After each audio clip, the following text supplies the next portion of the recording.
Bapa, Putra, dan Roh Kudus. Amin. Allah Bapa di surga, kami ucap syukur dan terima kasih bahwa Putra-Mu Yesus menampakkan kemuliaan-Nya karena belas kasih-Mu, supaya orang sadar dan tahu bahwa itulah yang lebih daripada yang dialami oleh Petrus, Yakobus, dan Yohanes. Surga bersama Bapa dalam kesatuan dengan Tritunggal Maha Kudus. Terpujilah nama-Mu kini dan sepanjang segala masa. Amin. Para saudara, hari ini kita harus bersyukur. Sungguh-sungguh bersyukur karena Yesus dalam menampakkan kemuliaan di atas gunung menampilkan sesuatu yang menjadi tujuan hidup kita semua. Surga. Dan surga itu dijanjikan bersama Bapa, Putra, dan Roh Kudus. Surga itu dijanjikan sebelum sebelum adanya zaman ini. Dan surga itu abadi, kekal. Dalam kebersatuan dengan Bapa, Putra, dan Roh Kudus, dalam kesatuan dengan para kudus, dalam kesatuan para malaikat-malaikat Allah, bernyanyi, memuji, memuliakan Tuhan. Dan Yesus berubah rupa begitu cemerlang, wajahnya seperti matahari. Anda bayangkan seperti matahari. Anda bayangkan bajunya berkilau-kilauan, sehingga membuat kagum, membuat wow, membuat terpesona, membuat reaksi Petrus, Yakobus, dan Yohanes tak terkirakan. Dan itulah surga sekali lagi, di mana dijanjikan kepada orang yang percaya kepada kita, ya, percaya kepada Yesus, Sang Putra, Sang Penebus, Sang Penyelamat. Dan itulah akhir hidup kita. Ya. Maka mari saudaraku terkasih, kita menyadari anugerah besar yang Tuhan berikan itu, supaya menjadi sekarang ini kita alami. Kita sudah berada di surga, secercah hanya mencicipi saja kepenuhannya nanti pada waktu belas kasihan Allah tinggal bagi kita semua. Saudara, saya merasa sungguh-sungguh tersentuh dan terjamah betapa luar biasanya Allah itu. Karunia-Nya yang tak terhingga, tak terduga, tetap tak terselami. Dan Paulus mengatakan tidak ada yang dapat menyamainya di dunia ini. Karena itulah Petrus berkata, baiklah kudirikan tenda ini, 3 tenda untuk Yesus, untuk Elia dan Musa. Coba bayangkan, betapa bahagia itu ingin kita tinggal bersama seperti itu terus menerus.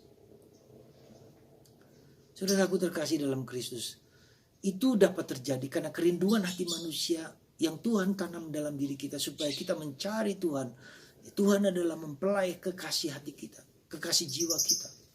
Maka hati kita tak akan tenang sebelum beristirahat dalam Tuhan. Dan itulah. Ya, maka hari ini merupakan suatu kekuatan bagi kita. Kita tidak boleh dan tidak pernah boleh putus asa menghadapi problem seberat apapun, sehebat apapun. Pada waktunya Tuhan akan memberikan yang terbaik bagi kita kalau kita setia dan taat kepadanya. Dan bagaimana kita bisa mengalami pengalaman Petrus, Yakobus, dan Yohanes itu? Apakah nanti setelah kita mati? Juga mulai sekarang ini sudah kita alami. Surga itu sudah ada sekarang. Maka kita harus menjadi seperti Kristus. Katakan Christ-like, menyerupai Yesus. Hidup menyerupai Yesus sekarang ini. Dan untuk itu ada beberapa syarat penting supaya kita mengalami puncak gunung keindahan, puncak gunung Karmel, kebersatuan dengan Tuhan itu.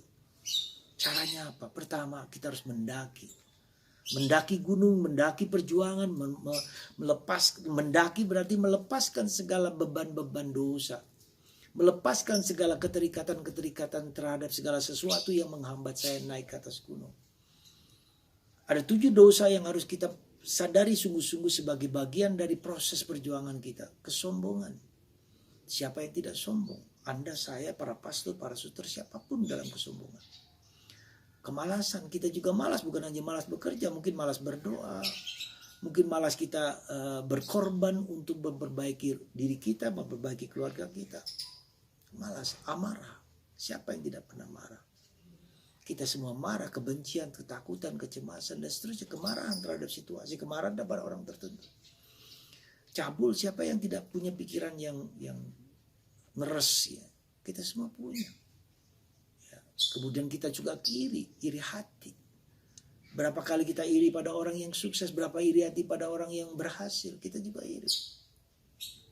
Kita juga serakah. kita lihat kasus yang sekarang ini terjadi rakus, ya katakanlah problem Sambo, ya berapa menurut cerita begitu banyak, ya apa namanya uang harta yang ia miliki karena ilegal dan macam-macam. Sekarang ini pegawai pajak, ya, mempunyai uang yang begitu besar hanya karena kita tahu pajak. Zaman Yesus juga sekarang ini juga begitu. Jadi keserakahan, kerakusan. Lalu apalagi? Kikir. Ya, kita juga kikir, seringkali kita tidak berani memberikan sebagian dari apa yang kita miliki kepada orang kecil. Kita tidak bisa mengatakan nanti kalau kita kaya, kalau kita punya, enggak. Berikan apa yang bisa kita berikan semampu dengan ikhlas dan rela. Jadi saudaraku terkasih, inilah yang membuat kita tidak bisa naik ke atas gunung. Karena beban-beban dalam hidup kita berat sekali. Maka suatu tugas tanggung jawab yang tidak mudah adalah lepas bebas terhadap segala sesuatu. Saudara, itulah supaya kita mengalami surga di dunia ini. Akan lebih lagi kalau lagi nanti kita melepaskan segala-galanya. Hidup kita bukan hanya di dunia ini, hidup kita untuk yang abadi. Kita tidak hidup untuk dunia. Maka beranilah kita melepaskan dan mohon rahmat kita dapat mengalami. Dan apakah kita mampu mengatasi kesombongan? Satu saja, kemalasan tidak mudah. Kita tahu kita jatuh dan jatuh, kita tahu jatuh dan jatuh. Maka kita membutuhkan apa yang mau saya sampaikan. Pertama adalah dengarkan. Yesus mengatakan, Bapa mengatakan, inilah putraku tercinta. Dengarkan dia. Kita bersatu dengan Yesus dalam mendengarkan sabda. Waktu-waktu mendengarkan firman Tuhan. Kita belajar mendengarkan. Kita belajar mendengarkan hati nurani kita. Mendengarkan hati kita yang terbaik. Lakukan yang baik, hindari yang jahat. Itu juga mendengarkan kehendak Tuhan. Melakukan yang baik. Jangan lelah. Ya, berbuat baik, kata Bunda Teresa dari Kalkuta. Ya, itu pertama-tama yang penting. Lalu mendengarkan sabda. Ya, dan kita mencoba untuk mendengarkan dia dan menjalankan apa yang menjadi kehendak Tuhan yang terbaik. Dan yang kedua adalah belajar untuk menjadi Christ-like, menyerupai Yesus. Ya, Christ-like, menyerupai Yesus, dan ini bukan gampang. Semoga Anda dan saya menyerupai Kristus dalam kehidupanku sehari-hari, penuh cinta kasih, penuh kedamaian, penuh ketentraman, penuh kerahiman, penuh pengampunan. Semoga Anda dan saya di minggu ini memohon rahmat supaya Roh Kudus, kita mohon rahmat Roh Kudus. Ucapkan, daraskan Roh Kudus, datanglah Roh Kudus, datanglah Roh Kudus, supaya hati, pikiran, badan, raga kita dipenuhi dengan Roh Kudus. Datanglah Roh Kudus, supaya aku mampu mengatasi segala kekurangan dan keterbatasanku. Tuhan memberkati Anda, supaya badan, raga kita sungguh berjuang untuk menjadi baik. Berkat Tuhan, Bapa, Putra, dan Roh Kudus. Amin.